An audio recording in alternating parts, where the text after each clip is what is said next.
ನಮಸ್ತೆ ಫ್ರೆಂಡ್ಸ್, ನವ್ಯ cooking blog ಚಾನಲ್ಗೆ ಸ್ವಾಗತ. ಇವತ್ತು ನನ್ನ ಸಂಡೇ ಆಗಿರೋದ್ರಿಂದ ನನ್ನ ಮಗ ಮತ್ತು ನನ್ನ ಹಸ್ಬೆಂಡ್ ಎಲ್ಲ ಫ್ರೀಯಾಗೇ ಇದ್ದರು. ಸೊ ನನ್ನ ಮಗ ಹೇಳ್ತಾ ಇದ್ದ ನೈಟ್ ನನಗೆ ತಂದೂರಿ ರೊಟ್ಟಿ ಮತ್ತು ದಾಲ್ ತಡ್ಕ ಮಾಡಿಕೊಡಮ್ಮ ಅಂತ. ಅದಕ್ಕೋಸ್ಕರ ನಾನು ದಾಲ್ ತಡ್ಕ ಮಾಡೋಣ ಅಂತ ರೆಡಿ ಮಾಡಿಕೊಂಡೆ. ಸಂಜೆ ಅಷ್ಟೊತ್ತಿಗೆ ಹೋಮ್ವರ್ಕ್ ಎಲ್ಲ ಮುಗಿಸಿ ಅವನು ಚಿಕ್ಕವನ್ನ ಆಟ ಆಡಿಸ್ಕೊಂತ ಕೂತ್ಬಿಟ್ಟ.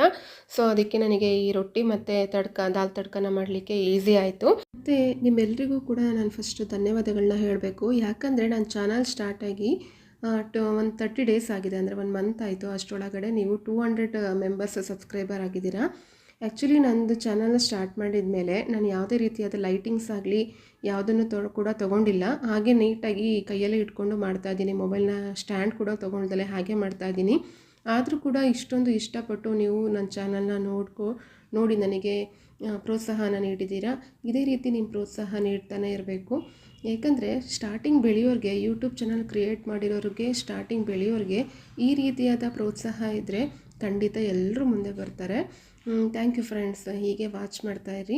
ಮತ್ತು ಇನ್ನೂ ಯಾರು ನನ್ನ ಚಾನಲ್ನ ಫಸ್ಟ್ ಟೈಮ್ ನೋಡ್ತಾ ಇದ್ದೀರಾ, ದಯವಿಟ್ಟು ಸಬ್ಸ್ಕ್ರೈಬ್ ಮಾಡಿಕೊಂಡು ನನ್ನ ಚಾನಲ್ನ ನೋಡೋಕ್ಕೆ ಸ್ಟಾರ್ಟ್ ಮಾಡಿ ಅಂತ ಹೇಳ್ತೀನಿ.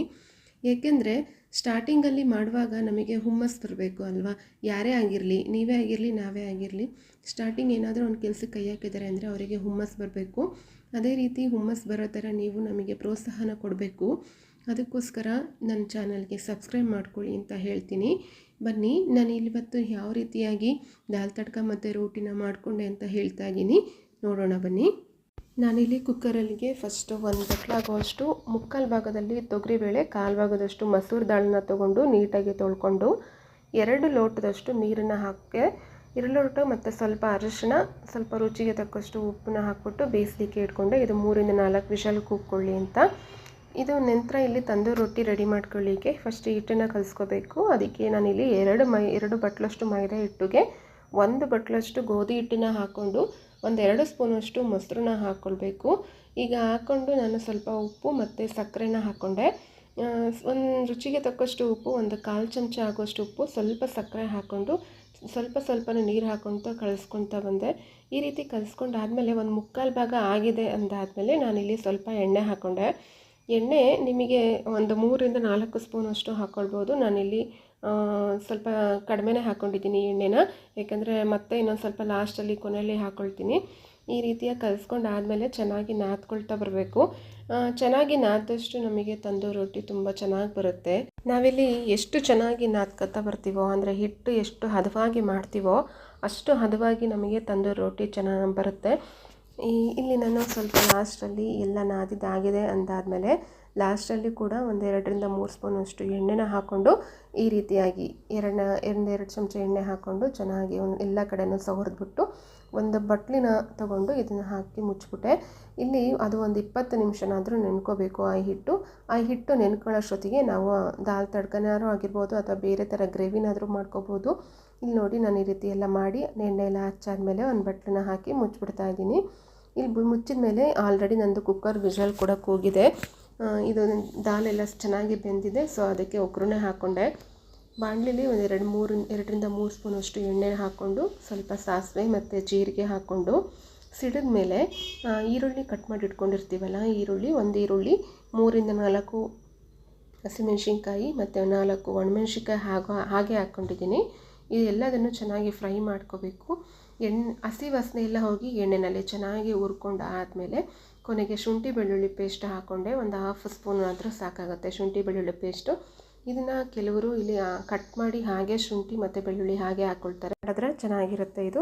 ನೆಕ್ಸ್ಟ್ ರುಚಿಗೆ ತಕ್ಕಷ್ಟು ಉಪ್ಪನ್ನು ಹಾಕ್ಕೊಂಡು 1/2 ಟೇಬಲ್ ಸ್ಪೂನಷ್ಟು ಖಾರದ ಪುಡಿ, 1/2 ಟೇಬಲ್ ಸ್ಪೂನಷ್ಟು ಗರಂ ಮಸಾಲನೇ ಹಾಕ್ಕೊಂಡು ನೆಕ್ಸ್ಟ್ ಇನ್ನೊಂದು ಸತಿ ಕೈ ಆಡಿಸ್ದೆ.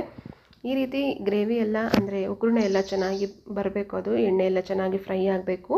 ಫ್ರೈ ಆದಮೇಲೆ ಇಲ್ಲಿ ಆಲ್ರೆಡಿ ನಾನು ಕುಕ್ಕರಲ್ಲಿ ಬೇಯಿಸ್ಕೊಂಡಿದ್ದು ಚೆನ್ನಾಗಿ ಬೆಂದಿತ್ತು. 3-4 ವಿಷಲ್ ಕೂಗಿಸ್ಕೊಂಡಿದ್ದೆ ಇದನ್ನು, ಬೇಳೆನ. ಚೆನ್ನಾಗಿ ಬೇಳೆ ಎಲ್ಲ ಬೆಂದಿದೆ. ಈ ಹಾಲು ಆಲ್ರೆಡಿ ಬೆಂದಿರೋದ್ರಿಂದ ಇದು ಗ್ರೇವಿಗೆ, ಅಂದರೆ ಒಗ್ಗರಣೆಗೆ ಇದನ್ನು ಹಾಕ್ಕೊಳ್ತಾ ಇದ್ದೀನಿ. ಈ ಒಗ್ಗರಣೆಗೆ ಹಾಕ್ಕೊಂಡು ನೀಟಾಗಿ ಅದನ್ನು ಕಲಿಸ್ಬೇಕು. ಇಲ್ಲಿ ನಮಗೆ ಬೇಳೆ ಚೆನ್ನಾಗಿ ಬೆಂದಷ್ಟು ದಾಲು ತುಂಬ ಚೆನ್ನಾಗಿ ಬರುತ್ತೆ. ಈ ರೀತಿಯಾಗಿ ಬೇಯಿಸ್ಕೋಬೇಕು. ಇದನ್ನು ಬೇಯಿಸ್ಕೊಂಡಾದಮೇಲೆ ನೆಕ್ಸ್ಟ್ ನಾವು ಸ್ವಲ್ಪ ಕೊತ್ತಂಬರಿ ಸೊಪ್ಪನ್ನು ಕಟ್ ಮಾಡಿ ಇಟ್ಕೊಳ್ಬೇಕು. ಲಾಸ್ಟಲ್ಲಿ ಸ್ವಲ್ಪ ಕೊತ್ತಂಬರಿ ಸೊಪ್ಪನ್ನು ಹಾಕ್ಕೊಂಡು ಇನ್ನೂ ಖಾರ ಬೇಕು ಅಂದರೆ ಖಾರದ ಪುಡಿನ ಆ್ಯಡ್ ಮಾಡ್ಕೋಬೋದು. ನಿಮಗೆ ರುಚಿಗೆ ನೋಡಿಕೊಂಡು ತಕ್ಕನಾಗಿ ಉಪ್ಪು ಮತ್ತು ಖಾರದ ಪುಡಿನ ಆ್ಯಡ್ ಮಾಡ್ಕೋಬೇಕಾಗುತ್ತೆ. ಇಲ್ಲಿ ಕೊತ್ತಂಬರಿ ಸೊಪ್ಪನ್ನು ಹಾಕ್ಕೊಳ್ತಾ ಇದ್ದೀನಿ. ಕೊತ್ತಂಬರಿ ಸೊಪ್ಪು ಹಾಕಿದ್ಮೇಲೆ ಇದರ ಮೇಲ್ಗಡೆ ಸ್ವಲ್ಪ ಒಗ್ಗರಣೆ ಬೇಕು ಅಂತ ಅನಿಸ್ತು. ಅದಕ್ಕೋಸ್ಕರ ಇಲ್ಲಿ ಸ್ವಲ್ಪ ತುಪ್ಪದಲ್ಲಿ ಒಗ್ಗರಣೆ ಮಾಡಿಕೊಂಡೆ. 1 ಚಮಚ ತುಪ್ಪ ಹಾಕ್ಕೊಂಡು ಸ್ವಲ್ಪ ಜೀರಿಗೆ ಜೊತೆಗೆ ಒಣಮೆಣ್ಸಿನ್ಕಾಯಿ 3 ಒಣಮೆಣ್ಸಿನ್ಕಾಯಿ ಹಾಕ್ಕೊಂಡೆ. ಸ್ವಲ್ಪ ಅರಿಶಿಣ ಆಫ್ ಮಾಡಿ ಇದನ್ನು ಅರಿಶಿಣ ಹಾಕ್ಕೋಬೇಕು. ಇದನ್ನು ಆಫ್ ಮಾಡಿಬಿಟ್ಟು ಅರಿಶಿಣ ಹಾಕ್ಕೊಂಡು ನೆಕ್ಸ್ಟ್ ಇಲ್ಲಿ ಮಾಡ್ಕೊಂಡಿರುವಂಥ ದಾಲ್ ಮೇಲೆ ಇದನ್ನು ಲೈಟಾಗಿ ಮೇಲ್ಗಡೆನೆ ಹಾಕಿದ್ರೆ ದಾಲ್ ತಡ್ಕ ರೆಡಿಯಾಗಿರುತ್ತೆ. ನೋಡಲಿಕ್ಕೂ ತುಂಬ ಚೆನ್ನಾಗಿತ್ತು ಮತ್ತು ತಿನ್ನೋಕ್ಕೂ ಸೂಪರ್ ಟೇಸ್ಟ್ ಇತ್ತು. ಈ ದಾಲ್ ತಡ್ಕ ಹೆಲ್ತಿ ಕೂಡ. ಬೇಳೆದು ತುಂಬ ಪ್ರೋಟೀನ್ ಅಂಶ ಇರುತ್ತೆ ಮತ್ತು ಸೂಪರಾಗಿರುತ್ತೆ. ಇಲ್ಲಿ ಆಲ್ರೆಡಿ ದಾಲ್ ತಡ್ಕ ಆಗೋಯ್ತು. ನೆಕ್ಸ್ಟ್ ನಾನು ತಂದೂರಿ ರೊಟ್ಟಿ ಮಾಡ್ಕೊತಾ ಇದ್ದೀನಿ. ತಂದೂರಿ ರೊಟ್ಟಿನೇ ಈಗ ಆಲ್ರೆಡಿ ಕಲಸಿಟ್ಟಿದ್ದು ಒಂದು 20 ನಿಮಿಷ ಆಗೋಗಿತ್ತು. ಇಲ್ಲಿ ನೋಡಿ, ಈ ರೀತಿ ಬರೀ ಮೈದಾ ಹಿಟ್ಟಲ್ಲೇ ನಾವು ಹಿಟ್ಟು ಹಾಕ್ಕೊಂಡು ಮೇಲ್ಗಡೆ ಕೆಳಗಡೆ ಹಾಕ್ಕೊಂಡು ಈ ರೀತಿಯಾಗಿ ಉಜ್ಕೋಬೋದು, ಅಥವಾ ಗೋಧಿ ಹಿಟ್ಟಲ್ಲಾದರೂ ಹಾಕ್ಕೊಂಡು ಉಜ್ಕೋಬೋದು. ನಾನಿಲ್ಲಿ ಮೈದಾ ಹಿಟ್ಟನ್ನ ಯೂಸ್ ಮಾಡಿಕೊಂಡೆ. ಈ ರೀತಿಯಾಗಿ ಉಡ್ಕೊಂಡು ಸ್ವಲ್ಪ ತೆಳುವಾಗಿ ಉಜ್ಕೋಬೇಕು. ಎಷ್ಟು ಸಾಧ್ಯನೋ ಅಷ್ಟು ತೆಳುಗೆ ಉಜ್ಕೊಂಡು ಈ ರೀತಿಯಾಗಿ ಎಷ್ಟು ಸಾಧ್ಯ ಆಗುತ್ತೋ ಅಷ್ಟು ಹಿಗ್ಗಿಸ್ಬೇಕು. ಹಿಗ್ಸಿದ ಮೇಲೆ ನಾನಿಲ್ಲಿ ಸ್ವಲ್ಪ ಒಂದು ಬಟ್ಲಲ್ಲಿ ನೀರು ಮತ್ತು ಬಟ್ಟೆನ ಇಟ್ಕೊಂಡಿದ್ದೆ. ನೋಡಿ, ಈ ರೀತಿಯಾಗಿ ನೀರನ್ನು ಹಚ್ಕೋಬೇಕು ಎಲ್ಲ ಕಡೆನೂ. ಈ ನೀರು ಹಾಕ್ಕೊಂಡಿದ್ದ ಕಡೆ ಇರುತ್ತಲ್ಲ, ಆ ಸೈಡನ್ನು ನಾವು ಹಂಚಿನ ತಳಭಾಗಕ್ಕೆ ಅಂದರೆ ಹಂಚಿನ ಮೇಲೆ ಹಾಕಬೇಕು. ಆ ಭಾಗನ ಹಂಚಿನ ಮೇಲೆ ಹಾಕಬೇಕು. ನೋಡಿ ಯಾವ ರೀತಿಯಾಗಿ ಹಾಕ್ತೆ. ಈಗ ನೀರಿರೋ ಕಡೆ ಕೆಳಗಡೆ ಆಗಿದೆ ಅಷ್ಟೇ. ಈ ರೀತಿ ಹಾಕೋದ್ರಿಂದ ನಮಗೆ ಡಾಬಾ ಸ್ಟೈಲ್ ರೋಟಿ ಯಾವ ರೀತಿ ಬರುತ್ತೋ ಆ ರೀತಿಯಾಗಿ ಕಾಣ್ತಾ ಇರುತ್ತೆ. ತಿನ್ನೋಕ್ಕೂ ಚೆನ್ನಾಗಿರುತ್ತೆ. ನೋಡಿ, ಹೀಗೆ ಬರಬೇಕು. ಅದು ಅಂದರೆ ನಮಗೆ ಡಾಬಾ ತಂದೂರಿ ರೋಟಿನೇ ತಿಂತಾಯಿದ್ದೀವಿ, ಡಾಬಾ ಸ್ಟೈಲಲ್ಲೇ ತಿಂತಾಯಿದ್ದೀವಿ ಅಂತ ಅನ್ನಿಸ್ಬೇಕಲ್ವ. ನಾನು ಈ ರೀತಿಯಾಗಿ ಚೆನ್ನಾಗಿ ಬೇಯಿಸ್ಕೊಂಡು ಆದಮೇಲೆ ತಂದೂರಿ ರೋಟಿ ಕೂಡ ರೆಡಿ ಆಗುತ್ತೆ.